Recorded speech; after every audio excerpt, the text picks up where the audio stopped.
¿Qué podemos hacer con los pacientes? ¿Cómo podemos cambiar el manejo?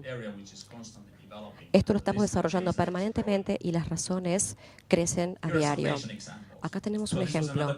Este era otro paciente que tenía epilepsia. Era el único en la familia. Y encontramos en este paciente, era un pequeño niño que su problema, que tenía ataques y aparecían cada vez más severos. Identificamos que tenía 2 mutaciones patogénicas en el gen TPP1 y esto causaba una enfermedad metabólica, una CNL tipo 2, una enfermedad neurológica con un resultado muy pobre. Con este resultado podemos dar información a la familia, hablar con ellas y hacer un plan a futuro, dar un pronóstico, pero esa no es la única razón.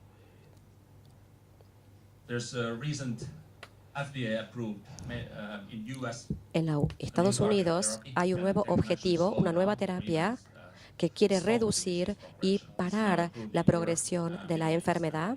Esto se está haciendo en países occidentales. Es una terapia nueva para este desorden y estos resultados los utilizamos para el planeamiento familiar, porque los padres son jóvenes y probablemente tengan más hijos. Por eso, estos testeos genéticos ayudan mucho a la familia. Acá hay otro caso con un desorden epiléptico similar. Tenía muchos problemas. En este caso, el paciente tenía una mutación que causaba la epilepsia. ¿Por qué esto fue importante? Bueno, hay literatura que sabe que si este paciente tiene problema con el tratamiento y no vemos el tratamiento adecuado, el estudio nos dice que el tratamiento puede ser muy efectivo. Entonces, sabemos que estos pacientes son muy vulnerables porque si le damos carbamoxibin es más perjudicial para estos pacientes. Entonces, este resultado nos definió el tratamiento. Acá hay varios ejemplos para la epilepsia, diferentes genes y mutaciones, y nos dan los lineamientos para encontrar el mejor tratamiento para estos individuos. En cardiología sabemos, en síndromes LQ, no tenemos una terapia de objetivo para estos desórdenes. Hay muchas cosas todavía para estudiar, pero sí sabemos que los beta blockers, que algunos tratamientos no son tan efectivos y sabemos que hay diferentes manifestaciones, hay factores de riesgo para esta enfermedad y podemos darle a estos pacientes,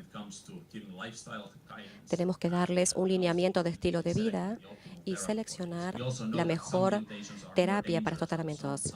Algunas mutaciones son más peligrosas que otras. Por eso estas mutaciones nos dan información cómo tratar a estos pacientes. Esta es una forma de cardiomiopatía con una mutación en el gen LMNA. Si uno tiene esta mutación, tenemos un 100% seguridad que tendremos una enfermedad cardiopatía, una enfermedad cardíaca. Es muy importante para identificar la familia y las personas en la familia.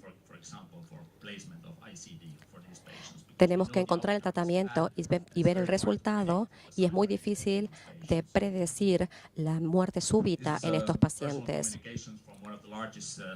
Este es un centro en París que tiene la hipertensión pulmonar para los niños y tienen diferentes tratamientos y estrategias que dependen en el testeo genético para estos pacientes.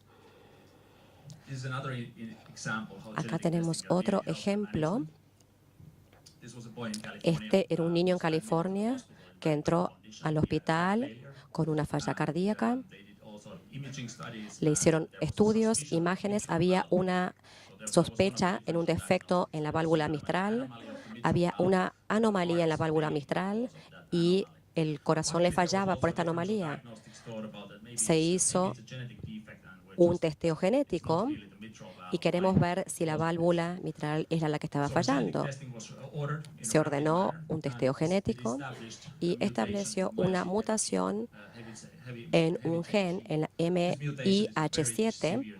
Es un gen muy severo y sabemos que tenemos una cardiopatía dilatada y probablemente necesite un trasplante cardíaco.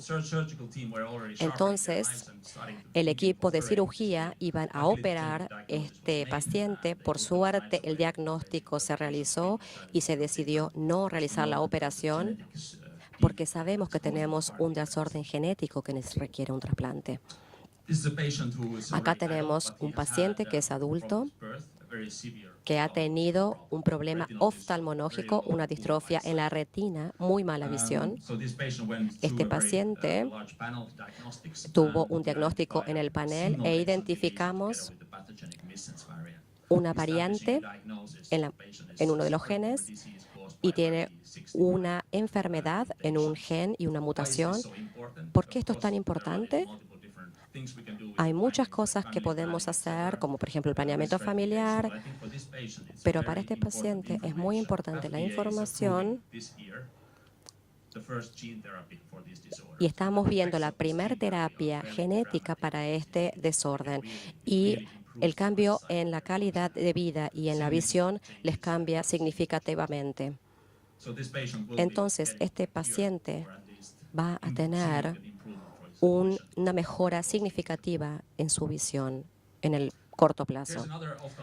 Acá tenemos otro ejemplo oftalmológico, porque el testeo genético es importante al manejar nuestros pacientes. Si uno tenemos una enfermedad en la retina o molecular, por ejemplo, nos dan un suplemento de la vitamina A. Es nuestra tradición. Entonces empezamos a tomar estos suplementos. Pero ahora los estudios nos muestran que estos pacientes con estas mutaciones en el AFCA4, en el gen AFCA4, son individuos que no les tenemos que dar un suplemento de vitamina A. Y nos están mostrando los estudios que la vitamina A solo acelera el desorden. Entonces, le estoy dando un suplemento de la vitamina A un paciente que yo no sé si tiene esta mutación, con lo cual estoy perjudicando mucho a mi paciente. Entonces, el diagnóstico genético puede ser, podemos cambiar el tratamiento. He hablado con muchos especialistas y médicos clínicos y cuando conocemos el diagnóstico final, empezamos utilizando menos testeos y racionalizamos el seguimiento de nuestros pacientes y nos ahorra costos porque no realizamos testeos que no son necesarios. Acá tenemos otro ejemplo porque este testeo puede ser beneficioso. Acá tenemos un escenario de trasplante de riñón. Muchas veces sucede que el trasplante se realiza entre familiares. Lo he visto mucho en Estados Unidos, donde se trasplanta el riñón de una hermana que es portadora del mismo gen con el desorden que su hermano. Entonces estamos utilizando el testeo genético en el trasplante de riñón.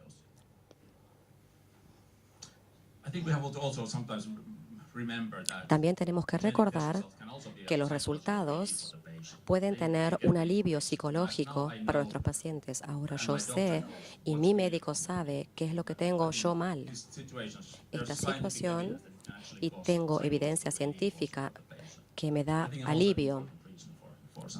Para mí es muy importante esto. Entonces, esto nos puede ayudar muchísimo para evaluar el riesgo para las generaciones futuras. Estos desórdenes es muy importante para hacer un diagnóstico genético en la familia para no pasarlas a las generaciones futuras. Y esto puede ser muy costo efectivo para las familias. Como una primera conclusión, yo diría que el testeo genético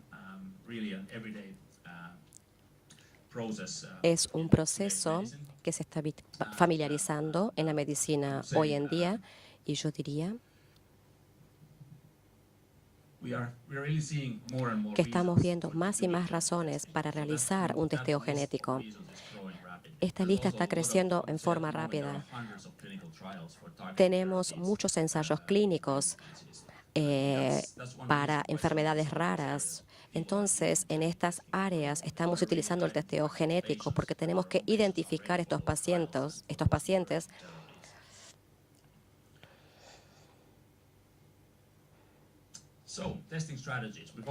Las estrategias.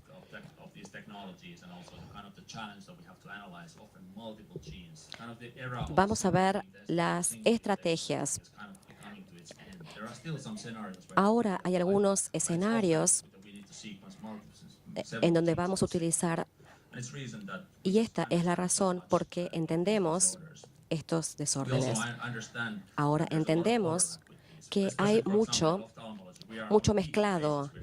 Estamos viendo que los médicos están cambiando su diagnóstico clínico por el testeo genético, porque hay mucha mezcla y los mecanismos de los diagnósticos y en los genes y en los fenotipos es muy complicado, sobre todo en desórdenes cardiovasculares, porque el mismo gen puede estar asociado con diferentes fenotipos. Y también vemos que en neurología puede haber mucha mezcla de genes y también con los fenotipos. Entonces, estos son algunos de los ejemplos de las áreas médicas. Esta es la razón por la cual nos estamos alejando de la forma tradicional y estamos viendo la secuenciación de los genes. Podemos hacerlo en forma entera, en forma completa, de los exomas, o podemos codificar las proteínas, o podemos hacer una secuenciación target, donde nos focalizamos en los genes críticos para este paciente. Tenemos, por ejemplo, una secuenciación estándar que está a disposición del paciente. Si lo vemos en un panel entero, es muy caro. Todavía no lo utilizamos, pero lo podemos utilizar en investigación. Por ejemplo, si ustedes ordenan esta secuenciación entera, estamos utilizando una secuenciación del exoma entero. Y tenemos toda la información Esta es la que está creciendo más en el diagnóstico clínico. Es todavía un poco cara, especialmente si la queremos tener con alta calidad y si tenemos que tener una amplia cobertura y si la queremos hacer en forma personalizada.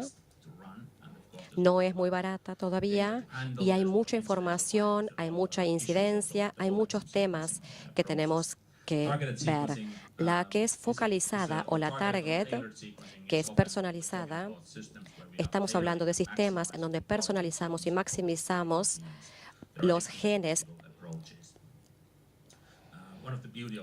Una de las bellezas de este sistema es que tenemos un equipo muy especializado que ve los genes y uno evita testeos que no son relevantes. Este es el que vemos en los escenarios en la familia. Entonces, estamos hablando de estos enfoques abarcativos. Hemos hecho algunos estudios en Stanford y a larga escala, esta tecnología, como la secuenciación entera, todavía tenemos problemas. Por ejemplo, cuando evaluamos el exones, esto fue en 2016, estábamos viendo tecnología del 2014, estábamos viendo dónde podemos tener alta calidad, cómo podemos hacer diagnósticos de alta calidad. Y teníamos menos de 1.000 en 20.000 genes. Entonces, es muy difícil cubrir todos los genes. También evaluaron 600 genes de 3.000 genes que eran relevantes. Entonces, cubrimos menos del 50%. Entonces, era difícil de decir que esto era de alta calidad. Entonces, ¿por qué estamos viendo muchos falsos positivos? Entonces, tenemos muchas fallas todavía en esta tecnología. Esta es una de las razones por qué hay muchos estudios en donde hay un fenotipo, donde estamos haciendo una secuenciación que nos da diferentes resultados.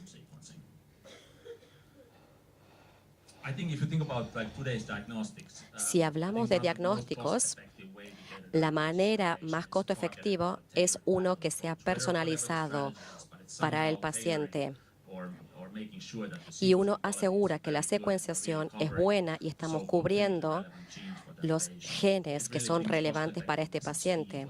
Y esto es mucho más acelerado, mucho más rápido.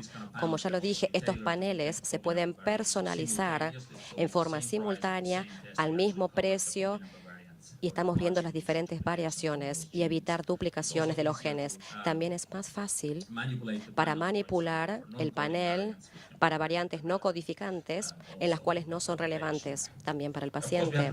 Entonces tenemos que recordar que cuando estamos utilizando estas tecnologías para un paciente, tenemos más desafíos y tenemos que entender esta tecnología porque tenemos diferentes maneras de hacerlo. Entonces, tenemos que estar preparados para explicarle a nuestros pacientes, porque puede haber variaciones, puede haber más nuevos hallazgos, variaciones, pero yo creo que eso es algo que tienen que evaluar los médicos clínicos para entender cómo discutir esto con su paciente.